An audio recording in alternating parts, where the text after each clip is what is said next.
2 days after the 2020 election, a Canadian tourist skateboarded into my sweatshop. And at first I assumed he was sweating more than me because he was Antifa or something. Then I realized that he was genuinely turned on by our ridiculous political t-shirts. We got to talking. Turns out the skateboarder I misjudged as Antifa had more in common with Proud Boys. And when I pressed him on who he was and what he was doing, he told me that his name is ZOUHIR for short and that he's from Montreal. He said he just wanted to be here in the States during this pivotal presidential election. He told me about how he follows U.S. politics from afar and how he admires President Trump. That really struck me as odd, for lack of a better word, even though it shouldn't be, since he identifies himself as someone from a Muslim background, although non-practicing. At that point, I was intrigued and wanted to know more, but why waste the discussion on thin air? So we decided to record this podcast. Here's my conversation with ZOUHIR, second-generation Muslim who supports our rightful President Donald J. Trump. Welcome to Bobby Pickles Podcast. Woohoo, baby!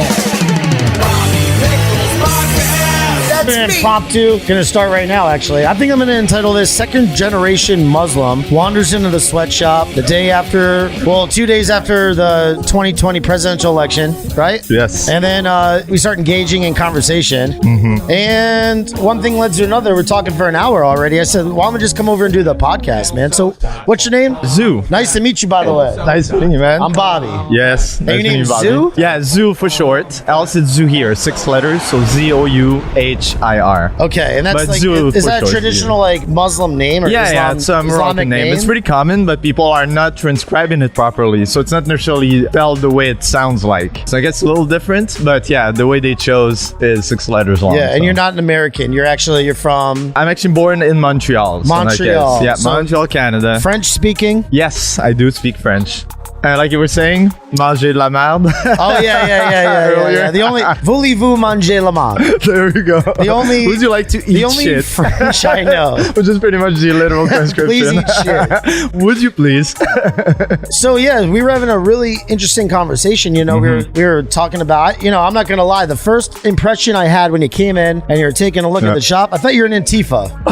Because you're skateboarding around, you're sweaty. You know what I'm saying. I hope you don't take that No. personally, No but worries. obviously I saw that you had an American flag on your on your sleeve, my and that's grunt that's works, something that Antifa members Antifa wouldn't. they probably wouldn't wear. Nah. Yeah. Especially the Nazi shirt, Space Force. And that's why I asked you who you voted for, because I was just trying to find out if you're like undercover course. Antifa or something like Am that. I having a conversation or not? Right. That's basically the questioning. And you said Trump, right? You like Yes, absolutely. Trump, baby. Trump 2020. Trump. What brought you here? You don't have any family here or anything, but you just wanted to travel here, tourist, to be in America during the elections, right? Yes, that's correct. Yeah. That's what you told me. Something that I do every 4 years. I've came here, well, I wasn't here in Florida, but I was actually in New York when Trump won, so I was there just before. I remember it very clearly. It was like the best time of my life. What was that like? That was cool. It was actually kind of calm. Like, it's not like there was rioting or like a lot of people outside, but there was still like a sense, especially with like the banners, all of the ads, you know.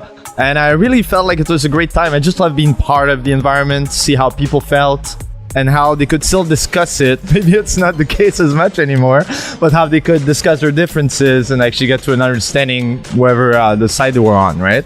And because Trump was from New York, it made the thing completely different, right? So because New Yorkers tend to love the guy, there was like a bunch of people, especially like the Italians, I remember. A lot of people I talked to were like really pro-Trump. They were like, this is the guy for us. He speaks for us. He's for the people, you know? So I really felt like he had an advantage over like old school Clinton, especially with the Clinton years, Benghazi, if you remember right.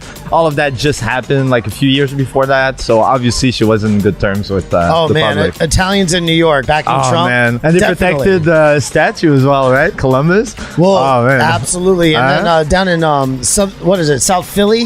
Yeah. South Philly, that's a big thing that happens too, right? Yep. You get a Happens test of down that. Philly. Huh? Philly sucked though. Yeah, like that's pretty cool that Italian Americans back Trump, you know. And that's totally different than the other people that populate New York. for the most part. Or a lot of, Democrat. a lot of these people are all Democrats. Of course, yeah. And it sounds so bizarre to be a Republican in there, especially running for government seats, you know? You're like, what are your chances now, you know? Yeah. Must be a pretty hard thing to So what do you achieve. think about it? What is your impression of American politics, being like an outsider, somebody who's viewing it from Montreal? What do you think about American politics? I think that it's a pretty interesting game. And I was telling you earlier, I find funny how in prior years, perhaps like in the Bush years and all, there's a lot of resistance to the Republicans, right? A lot of people were against the war, weapons of mass destruction, the whole hoax, right? And then there was anthrax, and that was fishy too, you know? So there was a lot of resentment against government at that time. And there was a sense that there was weapons deals and all of that. The Pentagon losing all of that money with Donald Rumsfeld back then. So it really interested me in some way, and I got... Wow, you've paid attention to all of that. Oh, yeah, and I started listening to Alex Jones and InfoWars back in the days, and I definitely started getting interested to the whole thing there. Oh, really? Yeah, so listening to more and more people. Alex Jones? Yes, I was listening to InfoWars back then and got really into the opposition, right? How people would actually see the world through a different lens instead of the media's perspective, which is what Montrealers usually get, right? So there's this funnel, which I've always observed from news wires. So instead of picking up from Republican sources or news outlets, they would pick up only on what the Democrats would say.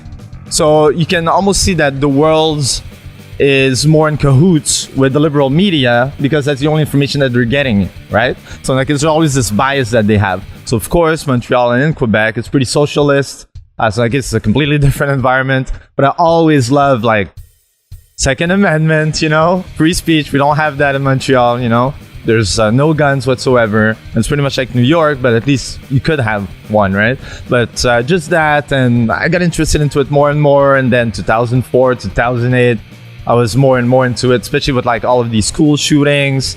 There was so many stories, right? I love the stories. That's what gets me into US politics so much, because in Canada, you don't have that. It's not as spicy. You don't have this thing where super interested or partisan politics. It's not the same. It's always basic politicians doing their thing. People hate politicians, so they tend to hide, right? There's no real stories. And Trump, I think, is one who's actually bringing some spiciness to the whole process. Oh, he's changed what politics is even. Absolutely. How we even look at it. Now it's a sport, right? It definitely is, right? Before in the debates, you could get that sense, Obama and all that, when they were actually deciding in between Clinton and Obama, right? There was some debating in there. And I remember that very clearly. And it was really a sport, but maybe not necessarily a legitimate sport. Everything's behind the scenes. It's a big fight when they're on camera, but when they're behind the scenes, they're all working together, right? So it's almost like a performance more than anything else. Yeah. But now there seems to be truly opposition. What I call it is, I'll probably write a book, and this will be the title: The Inverted Dictatorship. Okay. Right. I guess you could probably interchange it for deep state, although deep state is different. Yeah. Deep state is different to an extent. Deep state are the people, concept. all of these people that are appointed and then who have these bureaucratic jobs that they want to hold on to for generations. They get their kids into it. That's what I think deep state really is. Yeah. CIA, FBI too, as well. All these people, and then the appointed positions and things like that. Yeah. But I think the inverted dictatorship is our congressmen, really. Yeah. Our congressmen, our senators. There's people who get in, and then they are bought and paid for. They're owned by all the special interests, and then they don't want to lose their money, so they're all in cahoots together. Yeah. You know what I'm saying? It's all orchestrated collectively. And there's also those moves, like you said, between businesses and government. So you get that, let's say, oil person, right? And then they move into office so they can actually, free up some regulation or something, and then go back to that oil company with some bonus or something. And I really feel like it. But going back to your point when you're talking about media, watching media from outside the U.S., that's so funny. Now, I've been to Canada a couple times. I've been to Ontario, and I've been to Vancouver. Okay. So I didn't see your area over there. I know that's different. Everything was different too. all those areas are there's so many there's big differences. Little things that are different, the beer store in Ontario. Everything's run by the government. For all the liquor is distributed. That's the hard crazy. liquor. But then you go to Vancouver, it's not like that at all. It's different everywhere. LBCO, I think they called it. I don't know anything. CBO, but seeing the media from outside the U.S., that was Also being in Italy too, though. Going Okay. to, you know, cousins You've seen that all over the place. and watching the media, just seeing like that same news story, how that's being portrayed to Italians, and then knowing it from America or going to Canada and then seeing it, and then vice versa. It's being able to jump from inside and outside of these bubbles. Oh, also, yes, there's bubbles absolutely. of thought. Like, for instance, the U.S., you know. Of course. The U.S. is just like 50 countries, right? Yeah. 50 small countries. Yeah. Basically like European-sized countries. Yeah, That's basically sure. really what Yeah, it is. no, absolutely. You know? Laws are so different And so in we between have these states, bubbles of thought in these areas. And if you're always like here in Florida, you would probably always lean right and have that Republican kind of shift to it, your thought process. But living in like New York, for instance, you have that Liberal you have that mentality. definitely liberal. And Yeah. I lived there, and I had that liberal mentality. I still have remnants of it, but I know Yeah, it's groupthink, It's basically. groupthink. Yeah. It's collective. Yeah. It's the collective. There's this collective versus individual, right? There's two philosophies of politics, basically, right? Yeah. And it doesn't matter where you are. I think every single country has the same thing. They have the right and the left, individual versus collective. Yes. Right? Yes. Yeah, I totally agree You with go you. out to you go to Asia, and it's way more collective. Though you see China and stuff like that, they could do like those war games, and everybody's marching in Yeah. unison, and it's Social so credit score crazy to and- watch, right? Yeah. It's kind of like watching like a band, a big band or something like when that. you go on the Everybody- fields on and the field, synchronize these everything's moves synchronized, that are right? insane, Exactly. like thousands of people. That right? would be like the liberal version. That is what it is. Right. No, And it is in a way. I mean, yeah. I've talked about this a couple times. But, I think it's funny you say that, American politics is, we are awesome because we always stay in the middle. Because we have this like tug of war that happens. Yes. So in a way, it's actually healthy to have like We that have kind the tug of war, and movement it's that every 2 constantly years, happens. really. It's every like the presidency every 4 years is Yeah. decided, but then a lot of these Senate races, Yeah, I think there's 6 midterms years, but and- sometimes theirs yeah. come up, and then Congress is every 2 years. So it's really every 2 years we're having these. That there's We're the having cycle these going. cycles, and you're either getting pulled to the right or left, and Yeah, you and stay it's in the actually middle. refreshing the status of all of these people. Yeah, And of course. the reason why I got into Proud Boys was because, and this is coming from New York and coming from that collective thought process, and seeing this guy Trump, who I thought was a genuine person. And I'm in a business making T-shirts, so I'm thinking manufacturing back to the United States. I'm Yes. voting on that principle, right? Yeah, of course. And then I'm seeing that he's not getting his fair shake, right? He's not getting his allowed time. He won fair and square. He's a duly elected president, and the country's not going. They're resisting him. They're not going along with it. And I Yes. thought that's being undemocratic. Yeah, they were like That's going obstructionists. against. That's obstructing. Right? It's Yeah. obstructing the will of the people. No, right? you're totally right. Yeah, it actually slowed down the efforts, regardless of what they were, every single step of the way. And I think it's actually a problem of U.S. politics in a way, because you do that to the other group all the time, right? So whoever wins, the other group is just gonna have none of it and stop them from doing anything constructive, right? And even if they had some plans, maybe it could be to demoralize, right? In a way, you could say like, okay, they'll never agree with you. Why are you even fighting? So in a way, that could even be like a tactic, but also a big waste of time, and maybe potentially taxpayer money, right? If they discuss the same thing over and over again, where's the decision making there, right? Why are things not changing? Or if, let's say, there's some obstruction to something that may be good, maybe like there could be a compromise or something. Sometimes they don't, right? So you waste like all of these months, like Nancy Pelosi right now, right? She's like the most intense obstructionist I've ever seen, right? For things that could be good, like, for example, COVID-19 relief, right? We're offering some relief, extra money. She says no. She doesn't want to do any deals, right? So because of that, then obviously that can actually hurt the people. So I think that's a problem in a way, that they would be so uptight, like, no, I don't want to listen to the other side, you know? Yeah. What is it like in Canada though? Like from afar, they really like hit you guys with like the fake news and stuff like that. All these news channels are all in cahoots worldwide. Yeah, I They're believe basically I believe that globally- they are, because they're always picking up on the same sources. If I'm only offering the New York Times data, then obviously it's gonna follow what they think, right? It's almost like automatic. So even though there's like multiple brands that are actually offering an alternate view, they may still be picking up on just a couple of sources. Like, the message is like the same, right? Yeah. So orange men bad everywhere in Canada, every single media outlet, orange men Because bad, what I right? noticed was it was different actually. You know, I remember traveling outside, even to France, I remember being in France during the Bush years. Yes. And if you remember, freedom fries. They try to change the French. Yeah, they wanted to change the name. Yeah, they try to change the name and stuff. I was there for college or whatever. I did like a little, exchange. I remember that. And I remember how bad the French people hated Americans right then. They did. Yeah, but in like Italy, it was different. The media was different in all the different places that I saw it. You think now it's more the same? Yeah, I think it's unified. Maybe they would have like something specific to say about something if it's locally. Like Al Jazeera, for instance. You know Al Jazeera, right? Isn't Al Jazeera like a Muslim? Al Jazeera, yeah. Originally they were, but now it's like it's bought by some Muslim news now. Outlet, right? Yeah, it was originally. I remember. And there was like a lot of. If you watched that, you actually got like the other side. Yes, of course. Yeah, because everybody's saying the same thing. Me personally, I find that like a little suspect, right? Everybody should be talking like of any topic in different ways, right? So if everybody for some reason is agreeing with the same message or the same idea, then I start to question myself, like, why is that the case? Why is there nobody on the other side? And that's why I get really curious. You're a natural contrarian. Yes, just like me. Yeah, I don't like authority. You're a contrarian. You go against what everybody's doing, right? Yeah. If everybody's doing the same thing, I do the opposite. I do the same thing.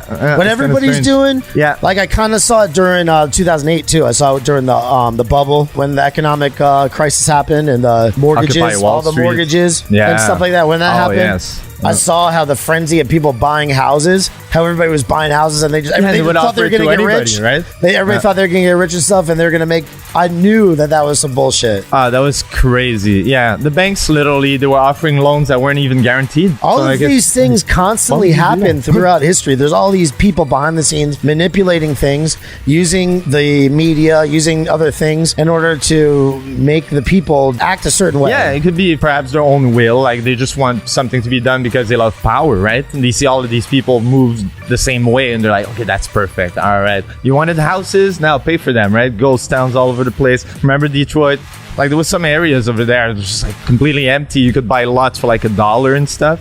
Like, that's crazy to me, you know? Yeah. The impact of this was Tell me about, let's switch it around. Tell me really about like being a Muslim, okay? Mm-hmm. Because a lot of people and I'll be honest with you, a lot of people that I associate with, that I'm friends with, they do have a hang up. And they're almost, man, I'm not going to give them out. They're almost like racist against Muslims and stuff like that. Because I know some Muslims who are just like you, who are like totally normal, awesome, and stuff like that. I'll tell them about them or whatever, and like try to assure them that. That it's not like. But I understand though why they have a hang up like that. And it's based on 9/11. That's a big thing. Yeah. One of my friends who I've done the podcast with is a 9/11 survivor. Was literally in the North Tower, on 9/11 and stuff. So obviously he has some hang-ups and stuff. I understand. I understand where they develop that and stuff. It's not totally. You hear about the extremists. Remember those girls that last year they were tourists from I forgot what country. Maybe it was an Eastern Europe country or something else. They were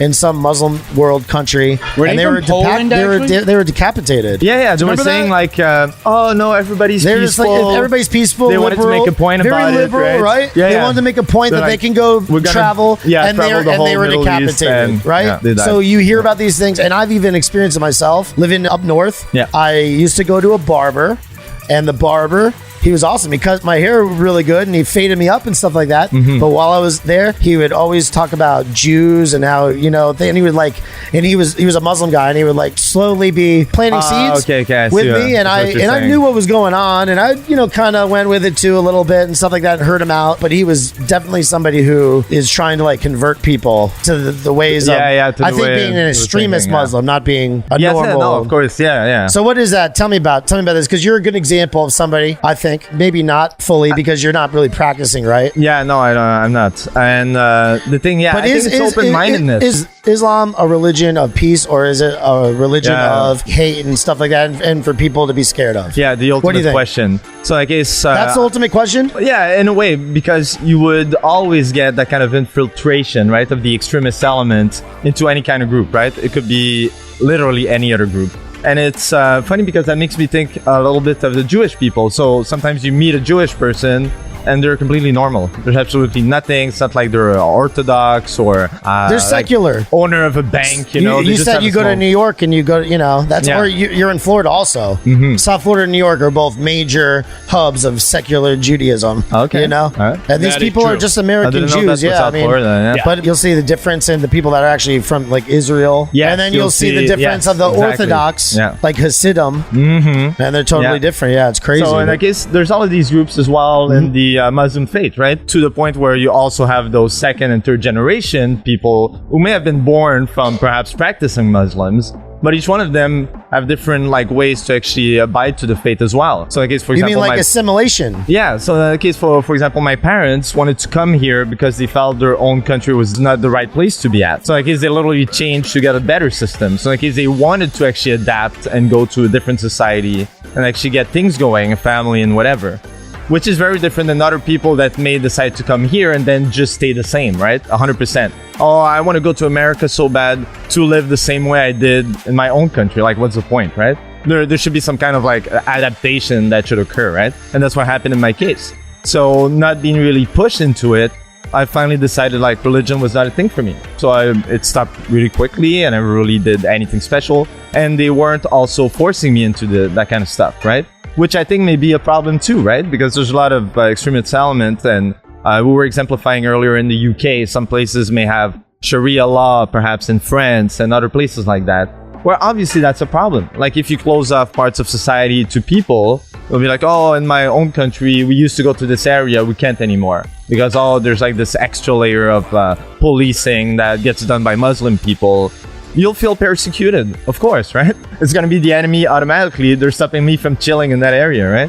So obviously I'm going to see them as the enemy, right? But I think that generalizing every single Arab person to be an extremist is not necessarily the right path to think about the problem. But I think that it's easy to actually find out if someone would be in that kind of group, right, of extremists. Because like you said, the preaching, and if let's say that would have been a Christian preacher or something like that, are you interested in the word of God or Jesus, blah, blah. If you're not interested and you go, then that's fine, right? If that's the same, then okay. But if you see that there's an actual pattern and perhaps more going on, and you'd see that there's some shenanigans even, and that there would be perhaps something going against the society or perhaps the neighborhood or something like that, then I totally understand why that would be a problem. And I think that the infiltration of these extremists into Arab societies or in Arab communities, let's say in the US, would be problematic. Definitely. Did you ever see Trump's speech about that where he says, cast them out?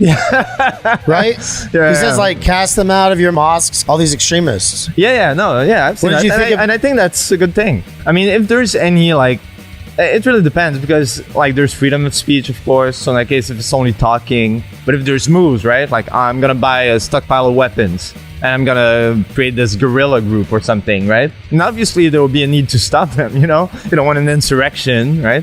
But I think that the software of actually controlling areas like this, where perhaps it could be, like I was saying with Chinatown or something like that, Little Italy. So if they use those Middle Eastern communities and foster and recruit terrorists just because, hey, you're a Arab like me, man, why aren't you a terrorist, right? That could be an easy path to take, right? Because they'll be like, okay, yeah, you're having the same struggle as I am or something like that, right? There could be like some kind of platform for them to be like, yes, I should really be part of that group of extremists. And I think that's a big problem, of course. Wow. Yeah.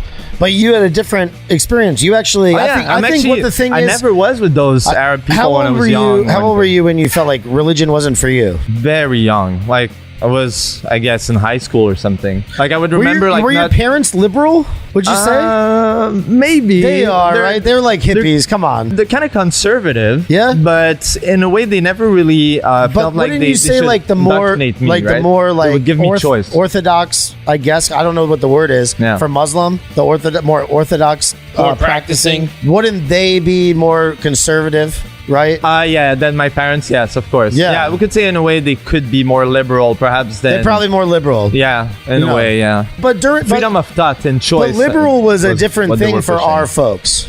right? I mean, I don't know how old you are. You're probably similar age to me. Yeah, 37. I'm 40. You're saying things that I remember. So we probably have similar aged parents. My parents were hippies, kind of. Okay. They kind of were. My dad was. That whole idea, that whole thing is different now. No, yeah, for sure. Yeah, especially if you see like the way that perhaps the children are being brought into the world now, right? You see like it's completely different. And I think there was also the fact that society was different as well. A lot of it was like more formal. People were more perhaps like like you assimilated though.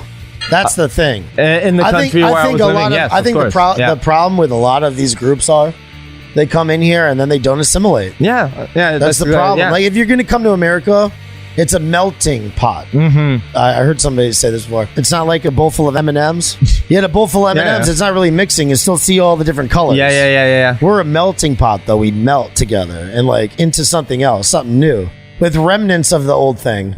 And that's the same thing, I guess, for in Canada. It's like Western culture. That's what Western culture kind of does. Yeah. It is actually accepting of like all of these people, but there's also like some structure. There was an original structure that people should adapt to. It doesn't matter who you are, what background you are, whatever it is. If you come into that country and you assimilate into there, and you become that, then you don't have any problems. Yeah, everything's fine. Yeah, and you see that with like so many people, right? Especially when you hear, for example, Asian people or something speak perfect English, right?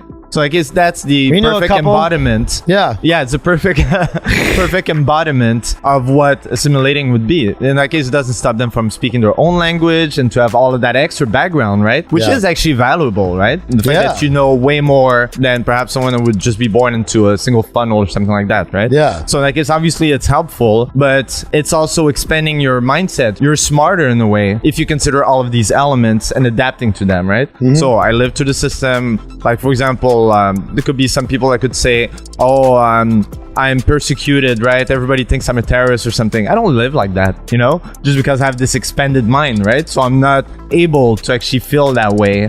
So I don't have any cause to battle for. Like, I'm not supporting these extremists, like in any shape or form, just because I can't even connect with the idea, right? So are you an atheist? Yes, we could say in a way, yeah. Well, even though I could say I believe in God, like I'm not sure. Agnostic, I think. Yeah. Like I'm not exactly sure, but it's not like I'm rejecting the idea. What if you hit a point where you have like a spiritual awakening, and then maybe, not necessarily like how people practice religion. Would you start practicing? I don't think so. Islam? No, I don't think so. I think that like the practicing aspect is kind of weird to me. Like if you believe in something, it may actually be more like of a mindset thing, like be a good person, I'm not necessarily thinking like, I think all of these things you should do Ramadan and that's what's saving you from hell. Like I just don't buy into it. I think all these different organized religions are just like they're just like a language. Yeah. And it's all the same God. I really think, it's just the same God. I agree with that. And it's just how these people, this culture interprets everything. Yeah. That's all it is. Yeah, it's like, exactly. Yeah. So when you say Allah, you're talking about the same. I think you're really like talking about. You're talking about the same. If I talk about Jesus or whatever, it's the same thing. I think. Yeah. You have that same. It's just God. I think there was just this idea of what like resurrection of Jesus.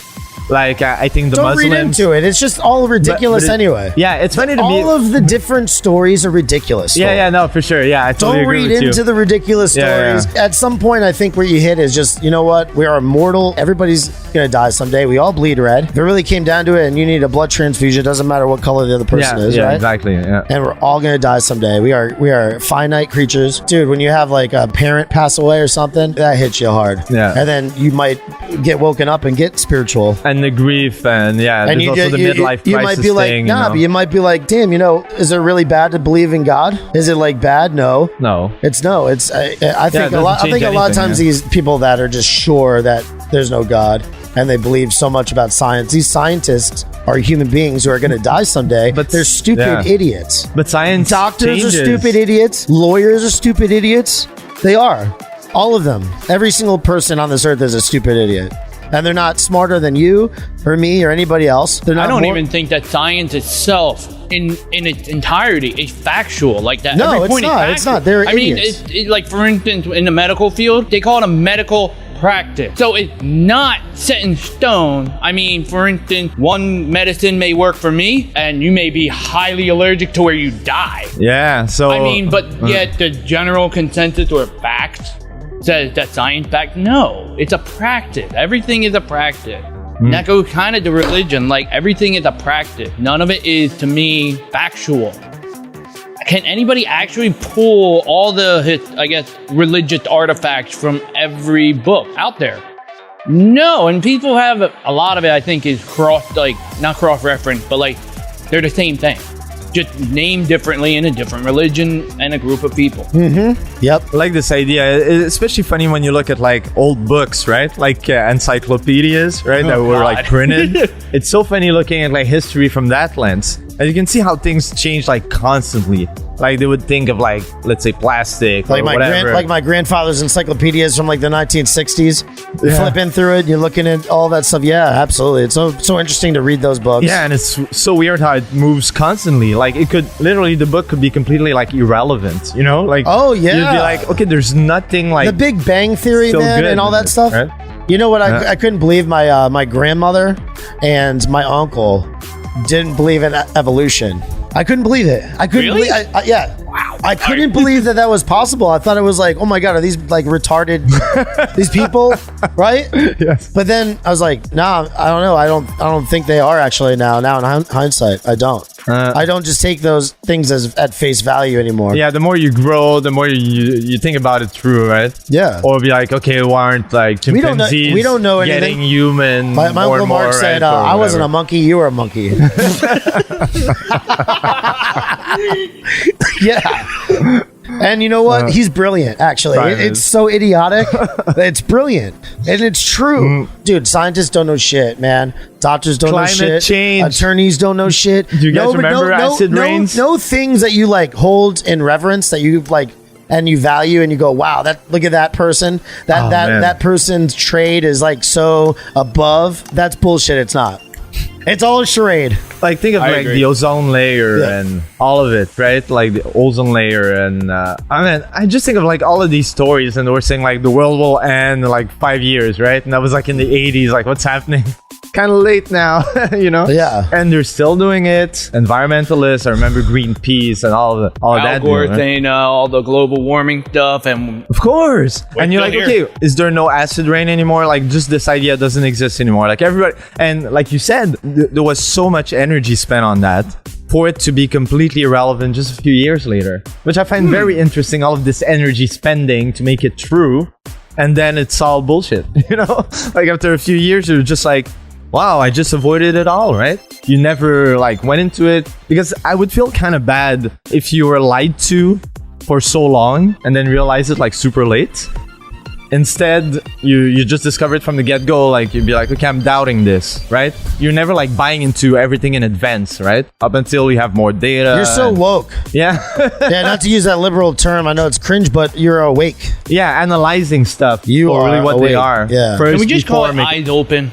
I don't like woke. It And really you is became, a liberal and thing. your Before, eyes. I think before we were using that word, like people on the right, or even like Alex Eye-awakening, Jones, yeah. wake up, right? Wake up, yeah. sheeple, right? They were saying When that did you before. start It's funny how listening they to Alex switched it. Jones and stuff? Did you like start watching his movies first? No, his documentaries. I actually remember watching him on Access Television back in the days, and he was focusing on fluoride in the waters. And he went to this Texas like facility, and he just went filming like this sticker, and he was like, "Oh, this is the biggest thing." Yeah. And I don't know, I just like, I love how entertaining it was. Like it could have been like the like the dumbest thing, you know? I just love the character. That's what I love about Alex Jones, is that he's a character. Like you just love the guy. It's pretty much like Trump. It's like a cult of personality. Like the information around it, sometimes he could get things wrong, and he admits to it, which I think is a good thing, right? It's not like just an ideologue, right? Like so many on the left would do, like in Hollywood and stuff. They would never admit to something, right? Or have some kind of nuance or something. But him, he does. But when he wants to go and be angry at something, I remember like him bullhorning George Bush at his mansion, or even going, I remember he was against fingerprinting for voting, and he went to that boot, and then he got arrested and stuff. That was like mesmerizing to me, and I started watching the show from there. Hell yeah. Yeah, 4-3, blue background, small like bottom text. It was playing on TV. Now, what do you think about this election now? Who do you think is going to win? I know you wanted Trump, though. Oh, like, if man. you were an American citizen, you would have cast your vote for Trump? I'm afraid. I'm kind of afraid. I'm seeing the numbers there. I think it's all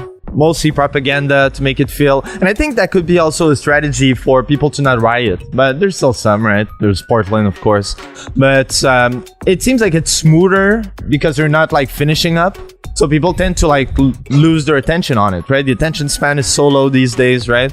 So these people, like, after a day, if there's no results, it's like nothing happened, right? It's after a few days, I'll be like, what happened already? Did somebody win? Like, why would you riot if there's no results, right? There's just no point. It's not like your guy is not Somebody winning. brought when it you up. speak My on the friend left. Adam Rutkowski brought it up yesterday. He said, he made a great point. He said, when somebody's lying, they usually pause and they start thinking up their lie. And it's kind of like the same thing. That's why they stopped, and all of a sudden you wake up and then you have Yeah, it's like what they did on the first night, right? I mean, they're all Right. like, oh, those counters will go to bed.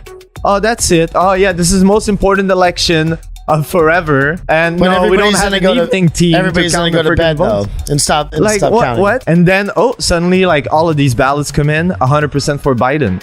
I mean, I want to trust that mail-in But I'm ballots saying, is if a good you were an system. American citizen, who would you have casted your vote for? That would have been Trump. It would have been Trump? Yeah. In that case, I mean, Are you a proud Western chauvinist who refuses to apologize for creating the modern world? And here we go. around your boy. Oh, shit. Do we have a chapter over there in Montreal? Yes, we do. We need a Muslim brother.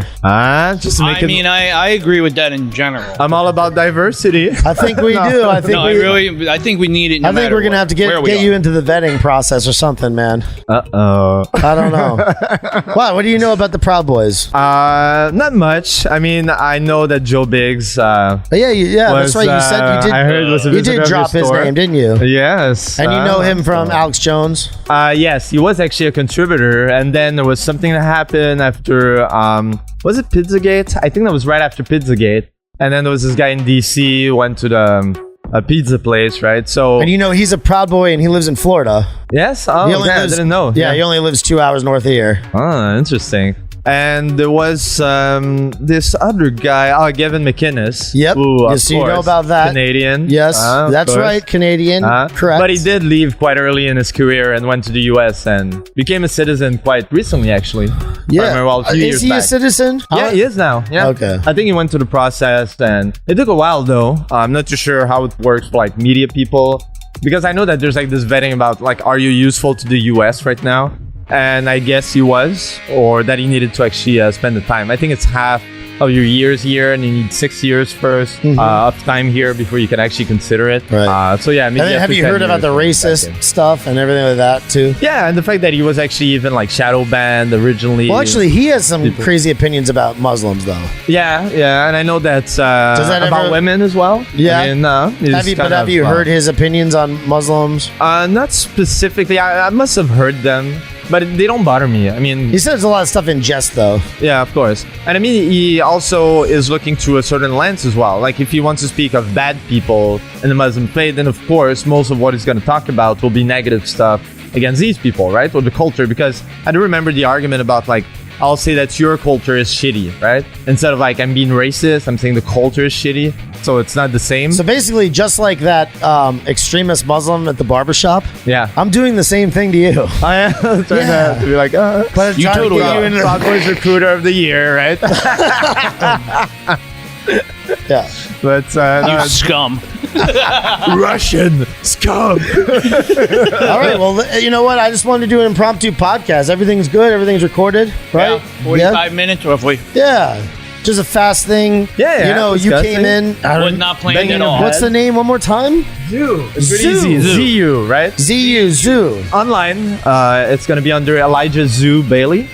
So I guess pretty easy to find me, or ZJ and Emily, like the girl's name. And that's your handle for like ZJ, what? Like Emily, what are you on? What like kind of everywhere? Gab, Instagram, Facebook. Even though I don't Parler? like them. Parler, yes. You're in Parlor? Yeah, I'm What's on your Minds. what's your Parlor? It's the same handle everywhere. Z Emily everywhere. You can C, find what is it?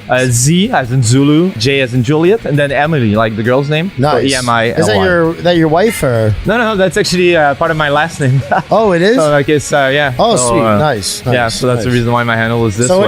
what do you think? It's pretty short. And you're just gonna go around and take it all I do in. HDR photography. You're gonna take it all in and hang the out with the sun's locals great. right now and just try to what? Just gonna enjoy myself. I do photography. I love speaking to people. I do interviews on the streets.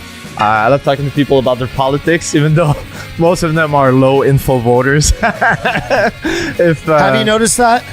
Yeah, a lot of them are. So it's interesting. Tell to me actually about that really finally quick. Find people that understand stuff. Tell me about that really quick. What's your experience like? Yeah, I felt like South Florida, especially those yard signs, Biden, Harris, all over the place. Oh my I was God, like, they are. oh my God, what is this place? I was really thinking like gun country, everybody like having like fun, drinking beer outside. They're in these like swanky areas though. Yeah, it's They're kind of always weird. they're always in the swanky area with like rich people. Yeah, Rich white liberal people. Yeah, I found that, and there was like a bunch of them. Like every house had one. So I was thinking like that's so interesting that there's like nobody for Trump. Like it's just funny to me, right? No, or that they hide. Of course, they hide because they don't want to get their yard There's signs a big difference in Florida. Like stolen. I'll say the more east you are, like around this area where we are, it's very blue. But you go out more west or like central-ish, especially northern Then that's Florida, gonna get you quite get red. to like real Florida. This is not real Florida. I've learned that. Yeah, it's almost like an emulated version of it. Yeah. Yeah. Well, there's some culture here. There's actually some culture. Yeah, I've Latin seen culture. lots Some of there. Yeah, Hispanics up Latin north, culture. and But the rest of Florida is cultureless, pretty much. culture list. You said yeah. Yeah, it doesn't have culture. totally. No, the like for Tampa is basically founded by Ohio people. Yeah. Yeah, Ontario, Ohio. Those are the people who overtook that area. They get on Route 75 and then they come down and they stay right there. Yeah. Whereas on this side is 95, so you get more of like the so you influx got more of New Yorkers and stuff like that. yes, So all you know the what I'm saying? northeasterners. Yeah, Okay, this, yeah. I like So you this feel side like better. they're staying in their I like lane. this side better, We could yeah. literally say. But thanks, man. Zoo, Yeah, you're the my shit, pleasure, man. bro. Thank you for doing the podcast. My pleasure there. Awesome. And you know what? You should definitely look into, I think Proud Boy is up in Montreal, man. Yeah, I'll see. I don't know if you'd be I'll totally have to see if there's a closed off to that or maybe open to that, Yeah, I'll have to see what it's all about. Well, thanks right. again, man. And of course, I'll share the news about your store and what you're doing here. Thanks. Have a good one, brother. Nice. All right.